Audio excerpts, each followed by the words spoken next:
Chers compatriotes, chers amis étrangers, bonsoir.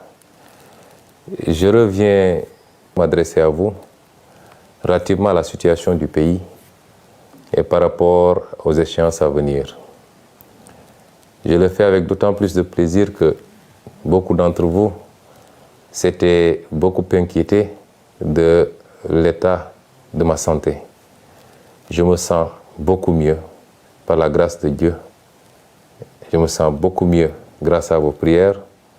Je me sens beaucoup mieux grâce à l'assistance du personnel médical qui a été à mon chevet. Les activités doivent continuer et la vie doit continuer. Je commencerai donc ce propos par ce qui n'était pas prévu certainement, la sortie malheureuse et hasardeuse d'une composante de la justice, à savoir le parquet, à travers son procureur général, qui aujourd'hui s'est livré à des élucubrations et à des hérésies indignes d'acteurs de la justice. Je le commence avec la langue de Molière parce que vous auriez compris que le procureur s'est adressé particulièrement à la communauté internationale. Et c'est pourquoi il a tenu la totalité de sa conférence de presse en langue française et n'a dû résumer en langue nationale wolof que sur insistance et pour quelques secondes. Cela relève d'une stratégie du gouvernement de Macky Sall, qui sait très bien que les Sénégalais l'ont démystifié. Les Sénégalais, toutes catégories confondues, ont fini par voir clair dans le jeu de Macky Sall et à comprendre jusqu'où cet homme constituait un danger pour le pays et pour sa stabilité. Les Sénégalais ont compris que Macky Sall a été l'un des pires présidents dont on aurait pu s'imaginer au Sénégal. Ce n'est pas seulement par son bilan, mais c'est par ses pratiques dangereuses tendant à diviser les Sénégalais, à les monter les uns contre les autres par des considérations relatives à l'ethnie, à la région ou à la religion. Et c'est pourquoi se débarrasser de Macky Sall est une œuvre de salubrité publique qui nous interpelle tous. La communication du parquet était donc essentiellement destinée à nos partenaires internationaux, partenaires avec lesquels de plus en plus il nous a été donné de prendre contact ces derniers jours, ces dernières semaines, d'échanger à profondeur et de les amener à comprendre la manipulation de Macky Sall, qui jusqu'à présent avait quasiment le monopole de la communication à l'international et en avait profité pour aller dépeindre son opposition sous des traits de terrorisme, d'opposition aux intérêts étrangers et d'irresponsabilité. Tous les contacts que nous avons eus dernièrement, aussi bien au plan bilatéral qu'au plan multilatéral, ont amené nos partenaires à comprendre que le seul problème du Sénégal s'appelle Macky Sall et son régime, assis et construit autour de la corruption, du népotisme, mais également de la traque des opposants, de toute voix discordante, du recul démocratique. À ces partenaires-là, nous continuons à dire d'observer de très près ce qui se passe au Sénégal et d'avoir à faire un choix, parce que les peuples africains ont grandi, ont mûri. Les peuples africains ne sont plus ceux-là de 1980, encore moins de 1960. Ils comprennent les enjeux du monde, ils s'y collent, ils ont les mêmes aspirations que tous les peuples et ils savent ce qu'ils veulent et où ils veulent aller. Mais ils veulent le faire la main dans la main avec tous les partenaires parce que nous sommes dans un monde ouvert. Et c'est pourquoi ce qui se présente aujourd'hui à ces partenaires internationaux, c'est d'avoir à choisir ou être du côté des peuples africains ou alors être du côté d'un petit groupuscule de tenants du pouvoir qui tendent lentement mais sûrement vers des postures de potentats, pour ne pas dire de dictateurs. J'ose espérer que les choix seront éclairés et que tous les amis du Sénégal seront du côté du peuple sénégalais. Le procureur vous a parlé, vous de la communauté internationale. Qu'est-ce qu'il vous a dit? Il a essayé de vous dire qu'il y aurait au Sénégal des terroristes extrêmement graves, extrêmement dangereux, qui étaient sur le point de brûler le pays et d'y mettre le feu et d'y répandre le sang. Ce qui est cocasse dans cette histoire, c'est que comme toute arme, le procureur nous dit que ces terroristes n'avaient qu'une lunette, même pas de fusil, une lunette d'un fusil, et qu'ils étaient en train de faire le tour du monde pour chercher un fusil où monter cette lunette. Il n'y a rien de plus ridicule que ces propos.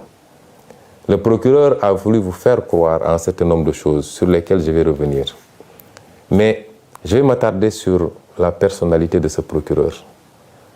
Parce que ce procureur est l'illustration parfaite de l'avilissement, du rabaissement de certains magistrats. C'est un monsieur que je connais et qui me connaît, qui est un grand frère, que j'ai connu pendant que j'étais étudiant. Son frère, son petit frère est l'un de mes meilleurs amis. Ce procureur venait me voir ici à la maison, j'allais le voir chez lui. Donc ce n'est pas quelqu'un qui feignera de me méconnaître. Il me connaît extrêmement bien. Et ce procureur, durant tout le temps qu'on s'est connus, on a été un peu partout. On a été même demander la main d'épouse pour des amis ensemble. On a partagé des repas. Ce procureur, que je connais très bien, je le dis encore une fois, durant tout le temps qu'on l'a connu, nous n'ignorions pas ses pédigrés en tant que magistrat. Mais nous considérions que cela relève de sa vie professionnelle et que notre relation était beaucoup plus une relation sur le champ social et on s'en limitait à ça. Et ironie du sort, et comme Macky Sall sait si bien le faire, quand il veut faire le sale boulot, il a tendance à aller chercher des gens qui ont un certain pédigré extrêmement chargé pour leur faire le sale boulot. Et le procureur Bakhoum répond parfaitement, en même temps que l'autre procureur et le procureur auprès du TGI répondent parfaitement à ces descriptions. Et ceux qui sont initiés au métier de la justice savent très bien de quoi je parle. Et c'est ce procureur-là qui, aujourd'hui, s'est livré à cette piètre prestation. Nos amis étrangers devaient même rire sous cap de voir un procureur général parler de manière si laborieuse et de manière si incertaine, sans aucune preuve à mettre sur la table, que des allégations pour essayer de charger d'honnêtes citoyens. Monsieur le procureur a d'abord parlé d'un soi-disant dossier d'empoisonnement ou de tentative d'assassinat me concernant. Mais tous les spécialistes du droit savent qu'un procureur, même s'il devait s'autosaisir, doit au moins entendre le principal concerné avant d'aller entendre d'autres personnes. Jusqu'au moment où je vous parle, le procureur ne m'a jamais entendu. Personne ne m'a jamais convoqué pour me parler de ce dossier. Je n'ai pas déposé de plainte et voilà une justice qui pourtant a un certain nombre de plaintes émanant de moi sur sa table. Je rappellerai au procureur général lui-même qu'il a 3 plaintes au moins sur sa table que j'ai déposées. Une plainte, 2 plaintes contre des avocats et une plainte contre un ancien procureur. Vous avez des plaintes sur votre table que vous ne traitez pas. Et vous vous empressez d'aller convoquer la presse pour raconter des histoires sur un dossier où il n'y a ni plainte ni autosaisine. C'est inédit dans les annales du droit de voir un procureur sur un dossier qui n'existe pas. Il n'y a pas de plainte, il n'y a pas d'autosaisine. Un procureur mobiliser toute la police pour soi-disant entendre des médecins, entendre des citoyens, faire tout un cirque pour aboutir à dire que c'est un pauvre citoyen qui serait à l'origine d'une tentative d'empoisonnement. Ce procureur manque de courage parce que ils ont été arrêtés, le chargé de communication du parti, M. El Malick Ndiaye. Mais c'est moi-même qui ai dit, et je le redis ici, que j'ai été victime d'une tentative d'assassinat de la part de la brigade d'intervention polyvalente, unité d'élite de la police. Je le dis et je le redis. Le monsieur qui nous a aspergé d'un liquide très toxique qui a causé beaucoup de désagréments au niveau ophtalmologique, au niveau respiratoire et au niveau gastrique, ce n'est pas un citoyen ordinaire, c'est un élément de la BIP que moi-même j'ai vu asperger le liquide. Et ce procureur-là n'ose pas poser ce débat-là. Il nous parle de Yargassi. Je voudrais dire aux Sénégalais que M. Yargassi est un petit frère à moi, est un militant du parti, qui est toujours à côté de moi. Si vous avez l'habitude de voir les vidéos, même quand j'embarque à l'aéroport pour aller à Ziguinchor, jusqu'au pied de l'avion, c'est M. Yargassi qui m'accompagne. C'est ce monsieur-là que M. Bahoumé allait prendre avec les autres farfelus du parquet pour le désigner en disant que c'est lui qui aurait tenté de m'empoisonner. Pour essayer d'écarter la vraie problématique, c'est-à-dire les services de police qui s'attaquent aux citoyens et qui aspergent de liquide jusqu'à présent non identifiés. C'est ça qui s'est passé. Donc, vouloir déplacer le curseur et aller prendre un Yargassi qui m'a donné simplement un mouchoir imbibé de vinaigre pour m'aider à mieux supporter l'odeur âcre des grenades lacrymogènes, c'est prendre les Sénégalais pour ce qu'ils ne sont pas. Et je dis à tous ceux qui veulent l'entendre que M. Yargassi n'a rien à voir avec cette affaire-là, que le procureur, la justice de manière générale, depuis quelque temps, la manière dont ils fonctionnent, devenus des mercenaires de Macky Sall, certains magistrats en tout cas, devenus des mercenaires de Macky Sall, essaient de déplacer le problème pour sacrifier un petit frère, un militant du parti, à qui je confierai ma vie pour essayer de lui imputer un acte grave posé par les services de police. Au-delà, de quoi est-ce que ce procureur a peur? M. Ousmane Sonko n'a pas déposé une plainte, a clairement dit que c'est la police qui l'a aspergé de ce liquide. Je n'ai pas été informé d'une autosaisine. Je n'ai pas été entendu. De quoi est-ce qu'ils ont peur? Au point de faire des réquisitions dans les laboratoires d'analyse, de convoquer tous les médecins pour essayer de savoir le contenu des analyses.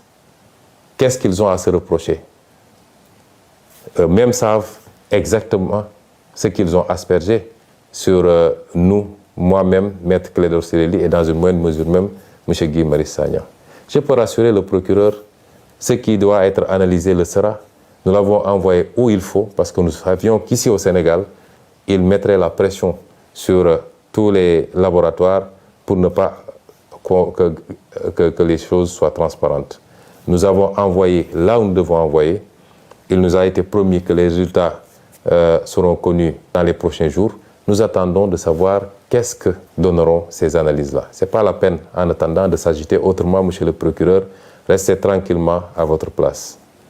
Monsieur le procureur a parlé de dossier médical concernant Ousmane Sonko. Je veux dire aux Sénégalais que toute cette agitation depuis quelques jours, c'est qu'ils veulent savoir qu'est-ce qu'il y a dans mon dossier médical, en toute violation des règles. Parce qu'aucun juge n'a ordonné la levée du secret médical. Au nom de quoi on convoque des médecins, on les malmène à la police, on les harcèle pour leur exiger de trahir leur serment et de donner des informations sur mon dossier médical. Je vous rassure également, monsieur le procureur, j'avais pris toutes mes dispositions parce que je savais que j'ai affaire à un État vaillou qui n'a rien à cirer des règles et des procédures. Et c'est pourquoi, dès que je suis entré dans cette clinique, j'ai verrouillé. Je ne me suis fait consulter que par mes médecins personnels, ceux-là qui me suivent depuis des années. Je me suis fait suivre par ces médecins. Ils ont été les seuls à avoir accès à moi, à me traiter, à me prescrire et